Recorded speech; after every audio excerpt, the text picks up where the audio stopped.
Yo, what is going on, everybody? It is Roush, and welcome back to the Pokemon Speedruns Draft League. This is going to be my team builder for the quarterfinals of the playoffs, as we got to buy through round one because we won the division in convincing fashion. So, man, a lot of stuff to go over. First round is already completed. Let's go ahead and we'll take a look at that right now. So, as you can see, we had not really anything that was unexpected to me so far, at least for the first round. FN beat King K Theater. That was fairly easy to predict. Wolverhampton Waddlers will be my opponent for this week. Amoeba had a very nice match against Ranger Squid. Came out on top. It was a very interesting match. Razor Blades and Jake beat out Sun Rakasha and the Earthquake Fish, which to me was pretty surprising. We've played both of them before, and I felt like Sun actually had better team matchup, but Jake definitely played the better game. So that was really good for him. And then Ninja beat out Yagamirai. We didn't play her this season, but her team was kind of underwhelming. Ninja was just too good. And in fact, Ninja was just so good that he knocked out, in my opinion, the most difficult opponent on that entire side of the bracket in Geno. And it was not even close. It was an absolute steamroll. So to me, that was an upset. Ninja and his really, really bulky team just infuriated Geno and his pseudo stall, which he's still convinced that it's not a stall team, but I mean, it doesn't matter anymore. It's gone. So this week, as I said, we'll be taking on the Wolverhampton Waddlers. So let's go ahead and take a look at my team overview from the end of the season.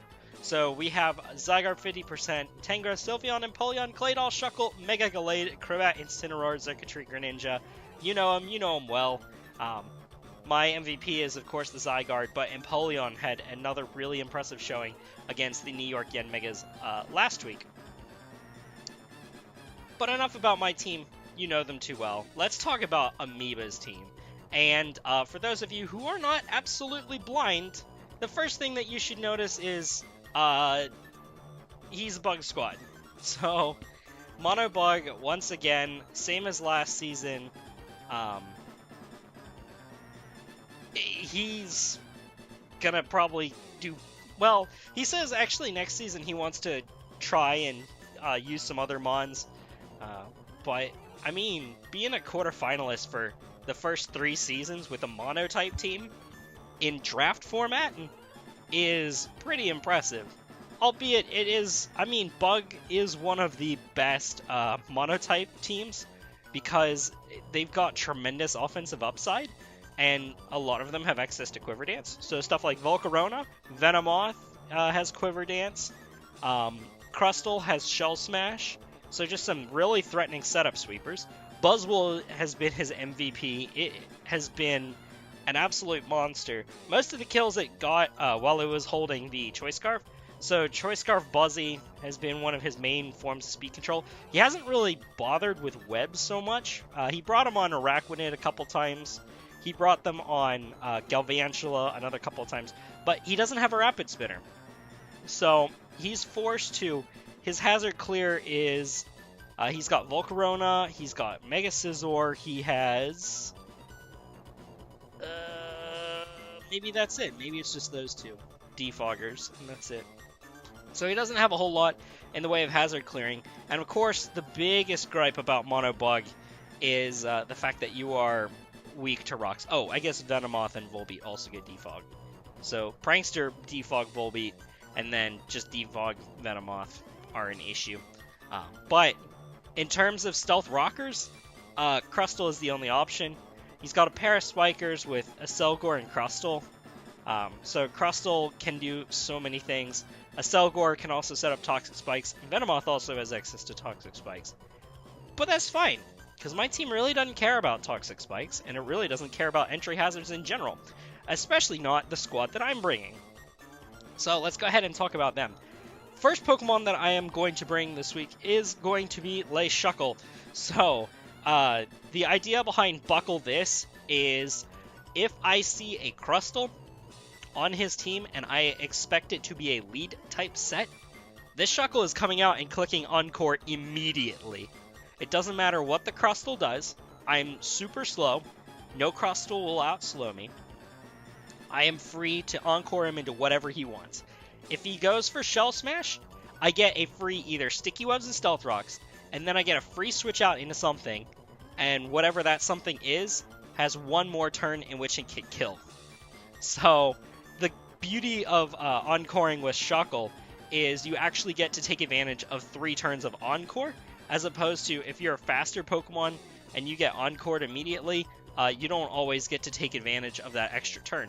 So being slower and getting the Encore off after your opponent has made a move is really useful. Agua Berry is there because I don't expect Shuckle to be tanking too many hits, as Bug is a more offensive type squad, as I said before. Stealth Rocks is there because it's Stealth Rocks. Sticky Web is there on the off chance that I want to get a sweep off with one of my, I'm going to call it slower Mons. I do have a Choice Scarf for this week, but just in case I don't want anything getting out of hand too quickly, I will prioritize Rocks, though maybe not necessarily with Shuckle. Spoiler alert. Toxic is there to get chip damage off on anything, like, say, some sort of bulk up Buzzwole, or anything to help get that little extra edge in on anything. So that is Lil Shuckle for this week. I'm also bringing other rocks, Best Defog and Polion, without Defog, mainly because I don't care about Stealth Rocks too much. I do not care about Toxic Spikes too much. I don't care about regular Spikes too much.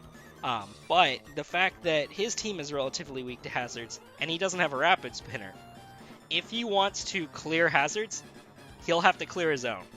I'm not going to put myself in a position where I could potentially clear my own hazards.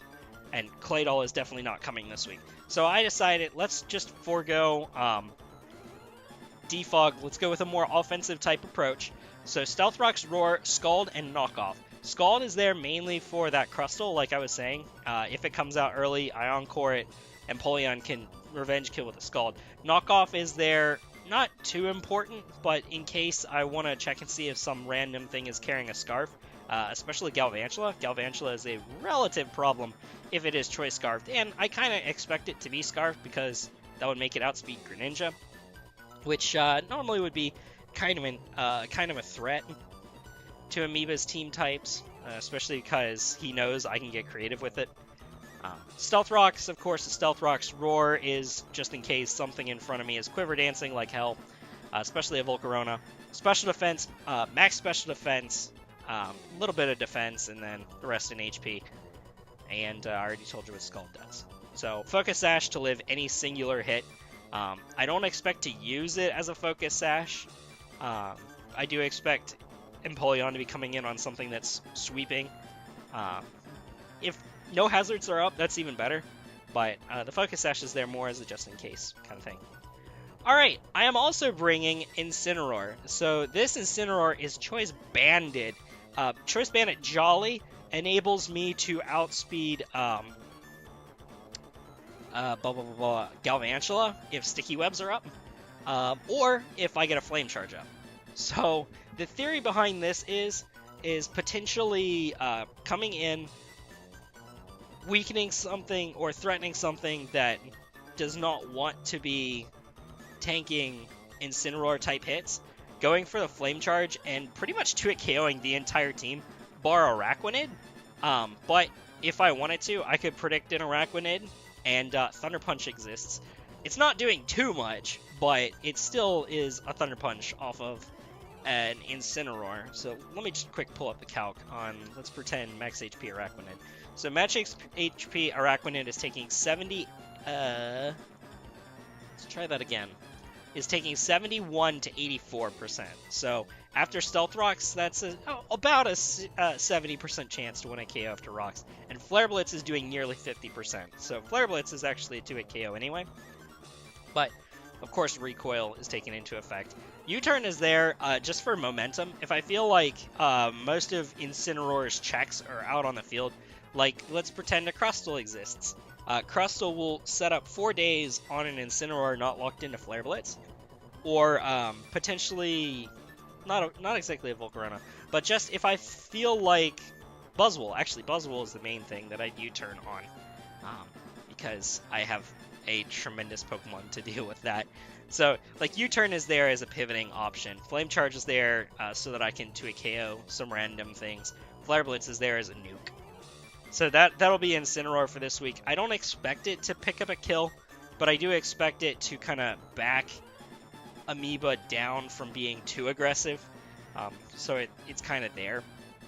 So the perfect mod for me to U-turn into, especially if I don't have sticky webs up or I'm slower than things, is Princess Vespa. So Crobat is going to be Choice Scarf this week. She outspeeds any Choice Scarfer bar Galvantula and bar a Selgor, which why would you Choice Scarf in a Selgor? It needs power or Focus Sash to be able to be utilized properly. So weird EV spread, max special attack modest.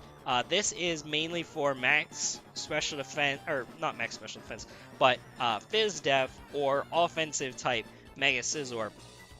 So Scizor Mega is taking, how much was it? It was taking, max Spadef Scizor is taking 64 to 76%. If it's just max HP, thing dies after rocks, like 90% of the time. Yeah, if he's carrying any special defense investment whatsoever, it becomes a 94% chance to KO. But if it's just max HP with no special defense investment, after Stealth Rocks, this thing kills. So Heat Wave is there for that purpose. Air Slash is there mainly for Buzzwole. Brave Bird is there mainly for Volcarona, and I do outspeed Volcarona at +1. Thanks to my wonderful speed investment, and I do outspeed Buzzwole, up to and including a Choice Scarfer.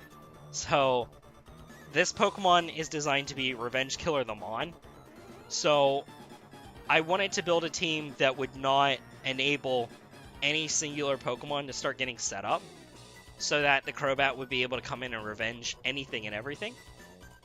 So that's the theory behind the Crobat. I am also bringing Philip Asshole. So, Xurkitree is going to be Z-Hypnosis. This thing, in practice so far, Hypnosis has not been missing, which is actually kind of a problem, because, you know, law of averages is going to happen at some point. So it is something to be feared, but once I get my Tail Glow up, everything up to max Spadef Mega Scizor dies to my coverage. That is Thunderbolt Rock. Hidden Power Rock. So, let's see. If I get my Tail Glow up, I 1-hit KO, just max HP Scizor. I easily live a Bullet Punch. Where is it? Careful Nature. Careful Nature, max Special Defense. So, +3, 104 Special Attack, Xurkitree Thunderbolt versus max Spadef, 252, 252 plus. Scizor does 87.5 to 103 after Stealth Rocks. So if I get my Z-Hypnosis, I will be faster than everything out on the field because I outspeed up to a Selgor. So as long as nothing else is Choice Scarfed, and I kill everything in a singular hit, which is partially why webs on Shuckle are so important. But, you know, I love having more than one win condition. So I am bringing the Mega Gallade Dark Helmet, Bulk Up Fire Punch, Zen Headbutt Rock Slide, really bulky build with no recovery, but this set is really fun because I can get up a Bulk Up on pretty much anything and then deal massive damage in return on the next turn. Fire Punch is there obviously for the Mega Scizor, +1 Fire Punch, I believe 1-hit KOs. Up to max Fizz Def, I want to say. Yeah. And I believe actually 1-hit KOs after rocks. No, 70% chance to 1-hit KO after stealth rocks. That's a +1 fire punch. Rock slide is there, of course, because it gets good coverage alongside it. Hits a rack when it hits a Volcarona. Zen headbutt is there because it does the most damage to a Buzzwole, especially if I reveal that he is not a... Excuse me, if he is not a Scarf set. So, I just really good attacking coverage with these 3 moves. So, the theory behind the team is get set up with Shuckle and Empoleon. Don't get set up on anything, and then try and go for win cons, but if we don't get there, nuke and revenge kill with those Pokemon respectively. So again, a very offensive build this week.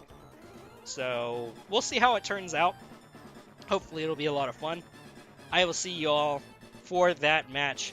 Roush is out. Peace.